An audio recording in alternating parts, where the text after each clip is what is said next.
রাজনীতির পথ সবসময় সহজ হয় না। কিছু পথ গড়ে ওঠে সময়, সংকট আর সংগ্রামের ভেতর দিয়ে। তারেক রহমানের রাজনীতি তেমনই এক দীর্ঘ পথ চলার গল্প। ১.৫ যুগের প্রবাস জীবনের ইতি টেনে অবশেষে দেশে ফিরছেন তিনি। সামনে বাংলাদেশ ও বিএনপির জন্য নতুন এক অধ্যায়ের শুরু। শফিকুল হকের প্রতিবেদন। দীর্ঘ ১৮ বছর, সময়ের হিসেবে অনেকটা পথ, ইতিহাসের এক গভীর অধ্যায়।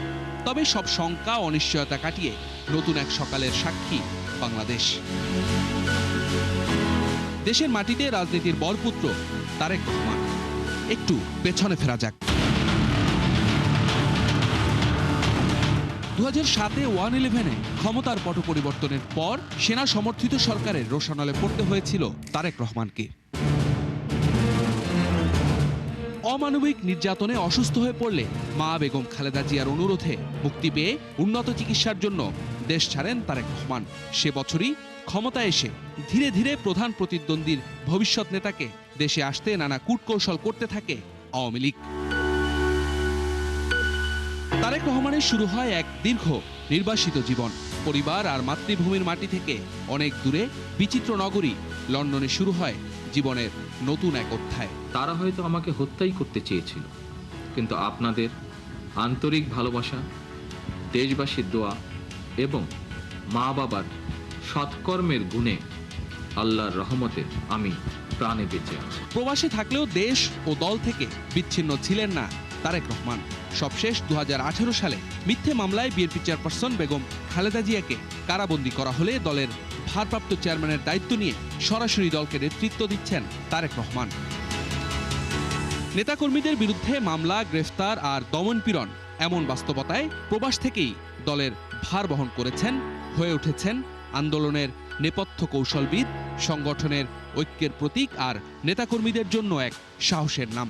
জুলাই অভ্যুত্থানেরও অগ্রনায়ক বিএনপির এই আইকনিক নেতৃত্ব।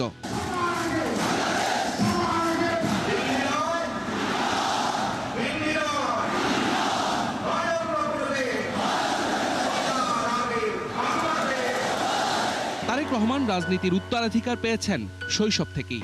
তার রাজনৈতিক যাত্রা শুরু হয় সংগঠনের ভেতর দিয়ে, মাঠ পর্যায়ের কার্যক্রমের মধ্য দিয়ে। ৯০ দশকের শেষ সময় থেকে বিএনপির সাংগঠনিক কাঠামোয় ধীরে ধীরে গুরুত্বপূর্ণ হয়ে ওঠেন তারেক রহমান। তৃণমূল নেতাকর্মীদের সঙ্গে সরাসরি যোগাযোগ, সংগঠন শক্তিশালী করার কৌশল আর এসবের মধ্য দিয়েই নিজেকে প্রতিষ্ঠিত করেন একজন দক্ষ সংগঠক হিসেবে। ২০০১ সালে বিএনপি পুনরায় রাষ্ট্র ক্ষমতায় এলে দলীয় রাজনীতিতে তারেক রহমানের প্রভাব আরও দৃশ্যমান হয়। এই সময়ে তিনি হয়ে ওঠেন বিএনপির নীতি নির্ধারণী রাজনীতির একটি গুরুত্বপূর্ণ অংশ।